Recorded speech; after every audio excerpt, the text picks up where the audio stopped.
Alors bonjour, aujourd'hui je me permets de faire une vidéo parce que j'aimerais parler d'un sujet qui va être le sujet du débat. Et on va essayer d'argumenter, je vais essayer d'argumenter du moins, que le débat n'est qu'une question de point de vue et que ça ne sert à rien. Voilà, ça ne sert à rien. Aujourd'hui, on va être siècle le débat. Avant toute chose, on va essayer de donner une définition du débat. Alors, le débat, c'est une confrontation d'idées. C'est-à-dire c'est le point A, personne A, qui explique la théorie A et le point B explique la théorie B. Pour moi, c'est un débat. Et c'est le téléspectateur ou la personne qui est en position de passivité qui va, euh, qui va trancher entre les deux, qui sait qui a mieux décrit la réalité que je vis ou la réalité du monde par rapport à l'autre. Alors, il y a le deuxième type de débat que je trouve assez.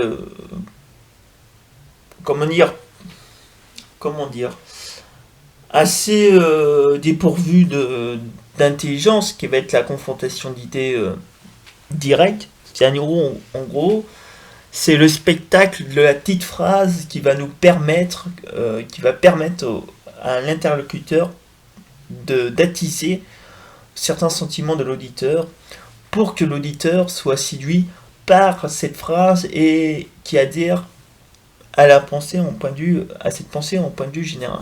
Ça s'appelle tout simplement de la sophistique. Pour ma part, moi, ce que je pense, c'est que ce type de débat-là, ça s'appelle du spectacle, tout simplement. Par exemple, Guy Debord nous le dit très bien. Dans le livre La société du spectacle, que je recommande à tous et à toutes. Dans les médias, c'est le genre de débat qui fait loi. Alors la problématique, c'est que la personne sophiste, c'est quoi un sophiste? La personne qui va défendre un intérêt ou une idée par rapport à un intérêt de l'argent ou de la célébrité.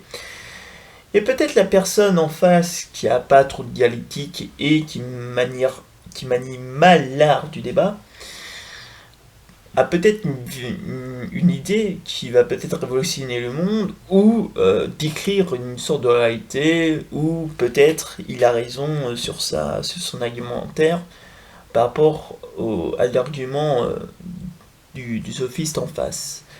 Du coup, la problématique, c'est que le sophiste en face peut suivre plus facilement l'auditeur que la personne qui est en face de nous. Bon, les médias, c'est problématique. Comment développer une pensée complexe sur une vidéo de 30-40 minutes? Une pensée complexe, c'est long. Il faut qu'en plus que l'auditeur, l'animateur, pardon, doit relancer en permanence la personne pour que cette personne-là puisse mieux développer sa pensée et la préciser.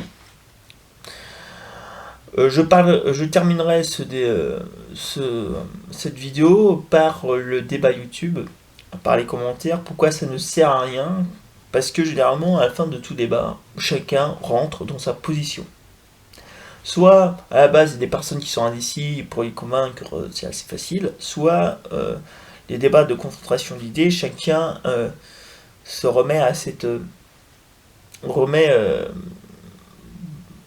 se remet à leur position initiale en point de vue doctrinal.